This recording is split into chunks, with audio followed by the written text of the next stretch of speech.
Tonight I'm going to be talking about mettā as a practice. The Brahma Viharas, are these four deep refuges that are, foundational to the practice of Buddhism. And so we're going to explore tonight through the lens of loving kindness, but understanding that there actually are four of these divine abodes, as they're referenced, right? Sometimes called the measurables. But they're four states of being, they're emotions, they're places for our minds and our hearts to really cultivate goodwill. And from this goodwill and this wholesome, energetic state, we actually can shift our conditions and reduce the suffering for ourselves and others. And so the practice of the Brahma Viharas is really a very rich one. So I'll start by just describing kind of, the four of them. So we begin with Upekkha as a Brahma Vihara, which is translated into equanimity, right? To be equanimous. I often refer to it as being kind of buoyed in the ocean that sways us in all directions. This is a characteristic that my husband has, like inertly, which is that, as things become very joyful, very exciting, you can get swept away in the conditions of joy and pleasure. And oftentimes when we're swept away, we attach to that emotion or that feeling. Oh, this meal is so good. Oh, this evening is so fun. Oh, it's so pleasant that we want to attach to it. And that attachment is what causes us suffering. Because then when things change, as they inevitably do, then you're left with this attachment to something that you can't recreate. Similarly, as we are in some of our deepest sufferings, we want to avoid it, right? We want to I don't want to be near this, this feeling of loss or this feeling of sadness. As we get swept away, sometimes in the sorrow, we can sometimes, choose the suffering that leads to more suffering. So, for example, if I am upset about my job and I just can't stop complaining about it and I just bemoan it every time you want to listen to me, I'll tell them that I hate my job and it's so sad, and I just put myself in a cycle. You can get attached to that too. So equanimity, again, is the practice of just being present, and you can, it's not stationary, you can flow, but can you experience your life with less attachment to the good or aversion from the bad? I think about this practice, it's like bringing awareness to the nature of change. Nothing is permanent. So can you be buoyant, and can you be loose in the way that you have your experiences? That, I think, is one of the goals of the practice, is to build capacity to be with a largest variety of experiences and emotions. When I'm really centered and grounded and in my best version of myself, I can be with extreme joy or extreme suffering and still be cognizant of this is not forever. This too will pass. So this is equanimity, and there's practices around that. Working backwards, another is mudita, the spontaneous joy. Right? It's this sensation of, can you cultivate the reaction of a child opening a birthday present? Ah! Or can you cultivate kind of the sensation of seeing a friend at the airport you haven't seen in a long time? Right? It's almost more than my words can say. Can you touch into the sensation in your body of what it feels like somatically to be excited, spontaneously joyous? I have joy for my friend. Oh, my friend just finished their PhD program. Oh, it's so incredible. They work so hard. Can I feel and experience the joy in that for others? Practices for this have a lot to do with just noticing. Somatic body work is such a great tool for us in this practice to notice what happens when I am joyous. Can I really bring my fine point attention to my breath as I experience joy? Can I really bring my attention to noticing my heartbeat? So these practices of noticing mudita can be so helpful in cultivating this practice. Oftentimes we feel very happy and then it kind of fades away, but what would happen if you turned your attention towards it and used our practice to kind of marinate in it? Not attach, but just let it swirl ourselves around in it. The third Brahmavihara is Karuna, also known as compassion. It's such a deep practice in the Dharma. Can we hold the experience of others with compassion? Can we turn compassion towards ourselves? Right? This experience of noticing what it's like to hold a container of suffering. This is one of the deepest teachings in my life. I think the practice of, can you be with somebody who is suffering and not have to solve it for them? I'm a fixer, right? I'm a nonprofit person. I'm a Pisces. I'm a 9, the Enneagram. I'm a whole bunch of things. But what's really hard for me is to not solve, right? Can I just be with somebody who is having their own experience? And so I think about, karuna and compassion as a practice to, yes, send blessings, send loving kindness, but not so much around the fixing, but just to have compassion. Brene Brown does a great piece around kind of sympathy versus compassion, and to be with somebody, right, in the suffering, as opposed to like, oh, I can fix that, or I know what you should do. It's a deep practice, and I think that in the Dharma, noticing places for karuna to arise is can make us cultivate this condition of compassion that really is helpful. When I'm with my friends and we're experiencing and practicing compassion together, it's almost overwhelming. It can be so powerful. So what would it be like for you if you were to turn the dial up and just kind of like between now and next week really focus on compassion for yourself and for others?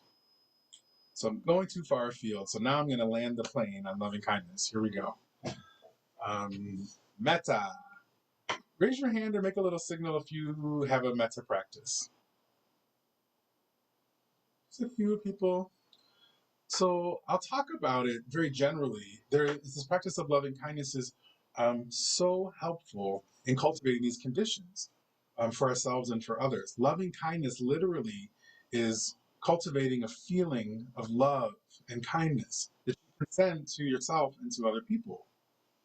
So the traditional practice is to come up with these phrases. So in our meditation at the end, I offered some phrases. May you feel joy and ease. May you be healthy and safe and protected. May you be strong. May you be free. There's a variety of ways that these prayers or these phrases get created. And the intention is to really generate that feeling in your body. It isn't just to say the words, but when we're offering mettā, we want to be transmitting almost. So what do you have to do in order to feel joy so that you can transmit it? When I asked you to find a benefactor, a person that's really just invested in your well-being, someone who's easy to love right now in this moment, may they feel joy and ease. Can you notice in your body what that feeling of joy and ease is? Don't just say the word, but what actually cultivates the sensation? In my body, my heart my chest kind of lifts up, and I feel like my expansion a little when I touch into joy. So joy and ease. There are other phrases. May you feel safe, protected. There's all kinds of things happening in the world. Maybe just pray for your protection. Maybe pray for your well-being. Maybe pray for your health. And I'm saying pray, but what we're offering is just the sensation that you create in yourself and then transmit. So the idea is that you come up with these phrases and that you offer them in a series to different folks. You begin, oftentimes, as the tradition is, to begin with ourselves. First, we offer mettā to myself. May I feel joy and ease. May I feel safe, healthy, and protected. May I feel strong. May I be free.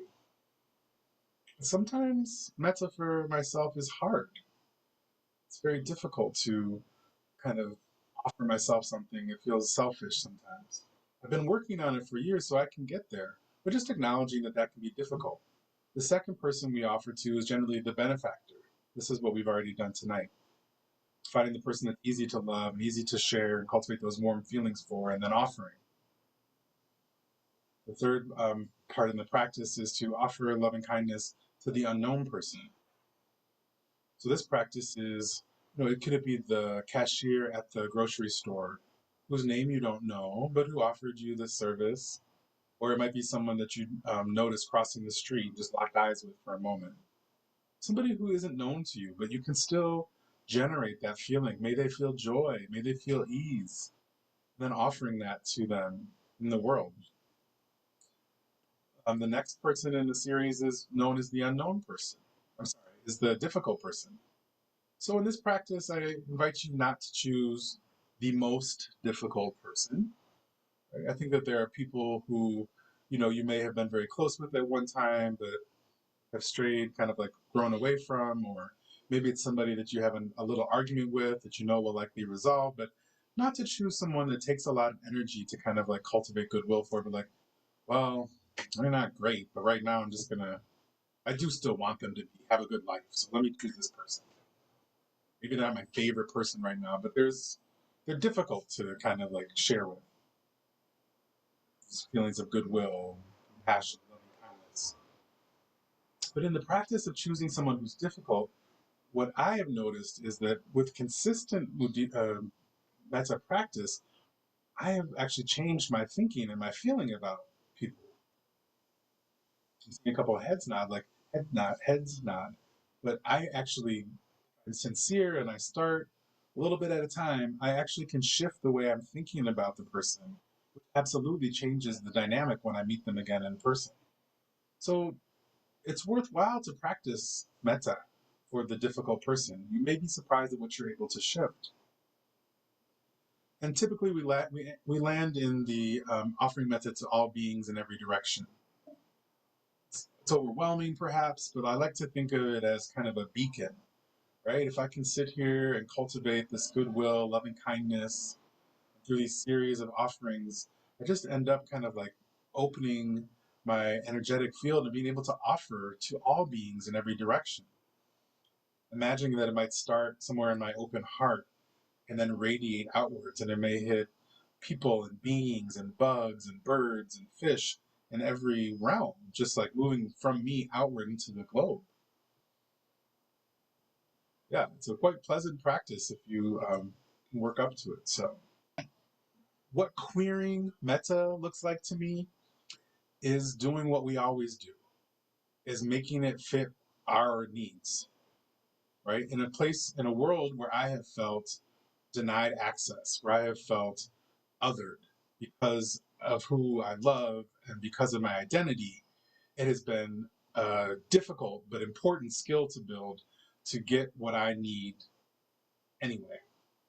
And so my invitation to us queers in this family space where we choose our family. We're magical. We make the conditions the best we can. And when I tap into my magic, it's because I know how to make it fit. So, for example, if I said, may you feel joy and ease, and you were like, joy, maybe happy. I think happy works better for me. Or, for example, like when I first started doing metta practice, I used to use the sensation of drinking a cool glass of water on a hot day, that like satisfying feeling. Or I would do like, may this person laugh out loud a lot, like wishing them laughter. Or may they like dance like they're singing, like they're hearing the best music they ever heard. Metta as a practice is such a deep and powerful practice, such a huge part of the Dharma. People have made entire careers teaching about metta and only metta because it's such a worthwhile endeavor to cultivate these conditions of goodwill and loving kindness. I hope that you will think about ways that your queerness can support and develop and contribute to the evolving nature of metta. Loving kindness, as I've shared, is the practice of generating this goodwill and this feelings within ourselves, and then offering it, to ourselves and to other beings. So, the practice I would love to offer together tonight is how can we create some phrases that really like elicit the sensations that we need to offer metta? So I mentioned that some of the traditional phrases are, may you feel joy and ease. May you feel safe and healthy. May you feel protected and strong. May you be free. So let's just kind of break those into like pairs. So what words for you generate kind of the sensation of joy and ease, right? What words or sensations or experiences could you say out loud that would engender within your body the experience of joy and ease? Is it fun? Is it laughter? Is it smooth? Is it, yeah. So let's just take, about 30 seconds and see if you can come up with a couple of phrases or words that would really help you live and experience and feel somatically joy and easeful.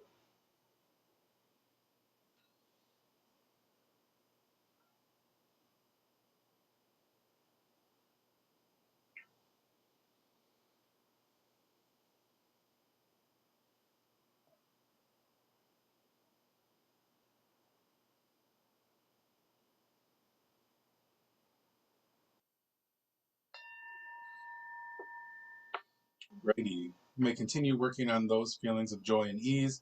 I'm also going to invite kind of the next coupling of words, which for me is landed with joy and ease, make you feel joy and ease, make you healthy and strong, right? So we want to stay away from language that is, limiting or limited. We want to be as expansive and as accessible as possible.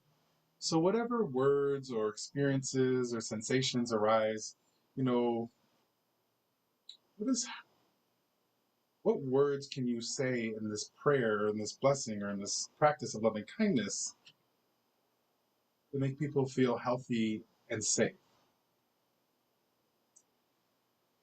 So take another 30 seconds and see if you can come up with words to replace, or maybe those words work for you, healthy and safe.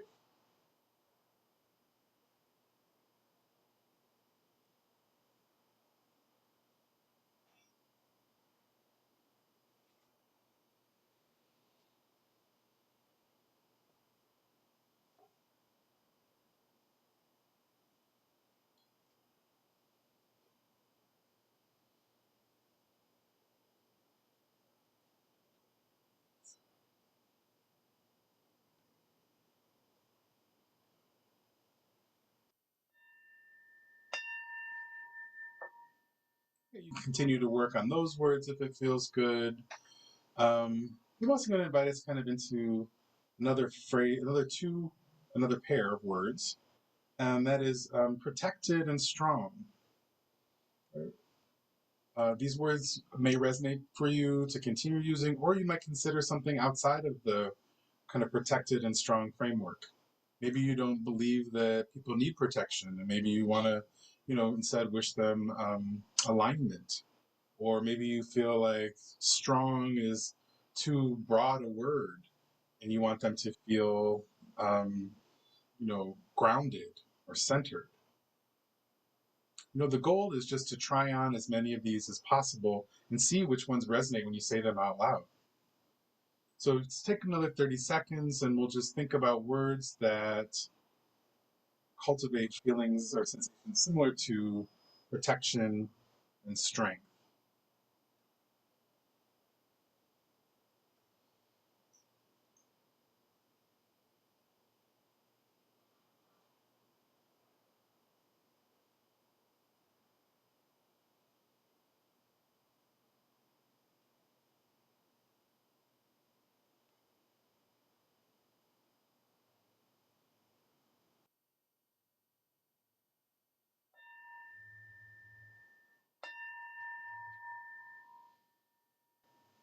And I think it's quite nice in the traditional phrasing to land on something around the broadest sense. May all beings be free, is what I offer. But maybe free doesn't land for you. Maybe it's liberated. Maybe it's um, expressed. So just think of another word maybe that lands with you that really, remember, this is the last kind of word in the phrasing and the offering. And so something that will help you land and what your deepest intention for these beings' well-being is. This metta is being offered to ourselves, to our loved ones, to unknown people, to difficult folks, and to all beings in every direction. How do you want to land that practice so that it transmits the sensation of, this is what I really want for all beings?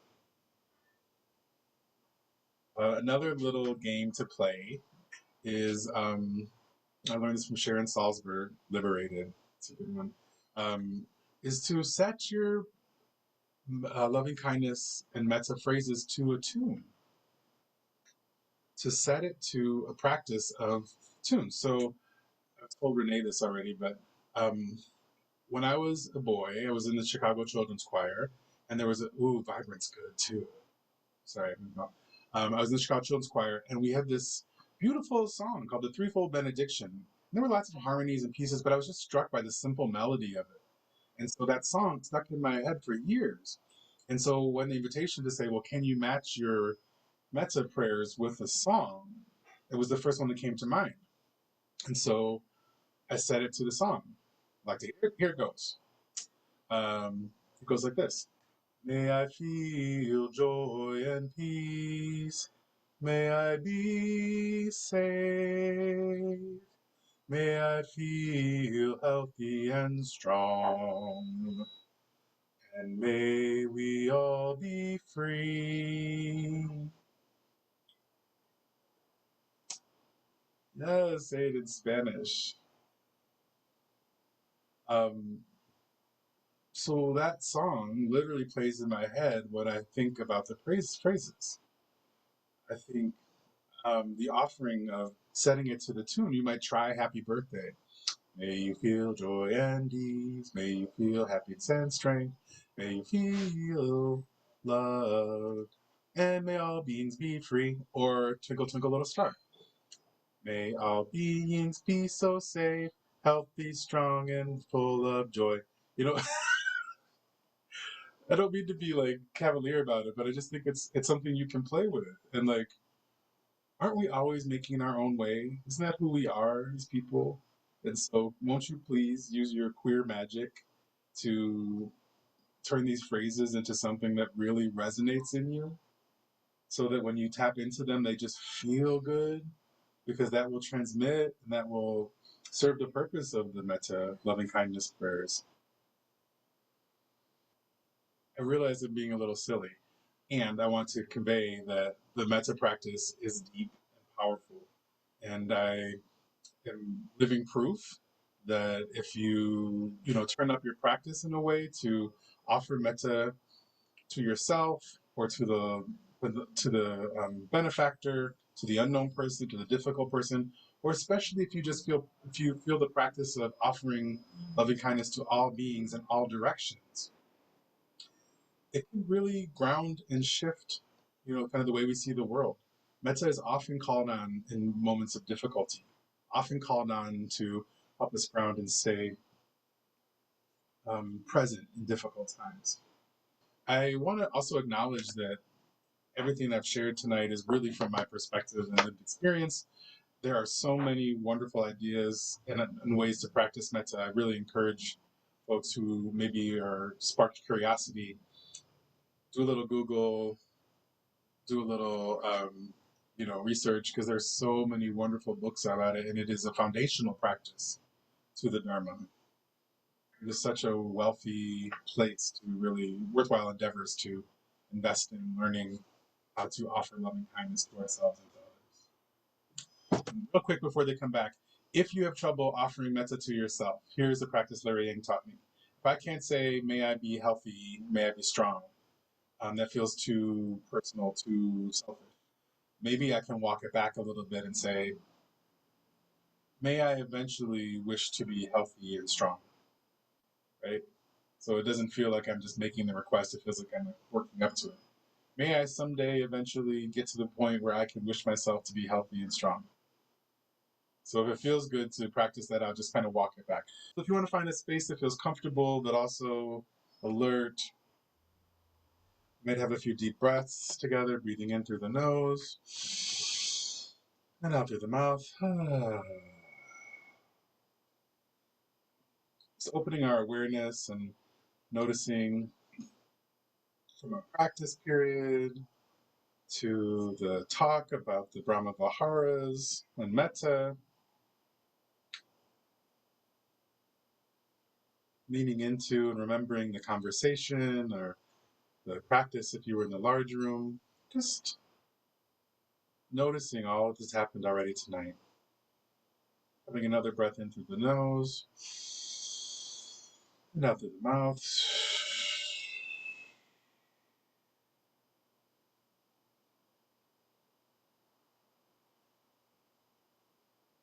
Quietly noticing what it's like to arrive in our bodies. In every place where we gather, there's a space for fellowship and to deepen our practice. Aware of the suffering in the world, aware of the division, aware of the causes and conditions for the suffering that all beings experience. It's meaningful to come together and to be in practice with one another. And in our practice, as we've generated mettā, loving kindness, may we take the benefit of these practices and share them. We dedicate the merit we've generated in these practices to all beings in every direction. May the suffering end for all of our queer siblings, and may we all be free.